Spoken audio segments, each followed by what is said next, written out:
शरद पवार यांनी पंतप्रधान नरेंद्र मोदींपुढे साखर कारखानदारांच्या बाजूने दरवाढीची मागणी केल्यानंतर सदाभाऊ खोत यांची प्रतिक्रिया समोर येते। साखर कारखानदार अडचणीत आल्याची पवारांना जाणीव झाली, पण शेतकरी पण अडचणीत आहे असं सदाभाऊ खोत म्हणतात। पवार साहेबांच्या एरियामध्ये बारामतीला मात्र सोमेश्वर सहकारी साखर कारखाना आहे, ते मात्र 3600 रुपये भाव देत आहे आणि त्याच्यापेक्षा जास्त रिकव्हरी असणारे महाराष्ट्रातले साखर कारखाने हे शेतकऱ्याला 2000 पासून भाव द्यायला सुरू करत आहेत।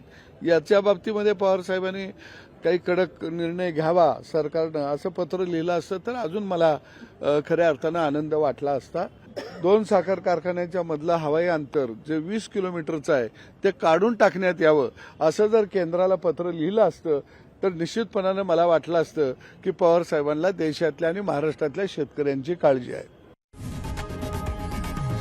लोकशाही मराठी ऐका, पहा, जागरूक रहा।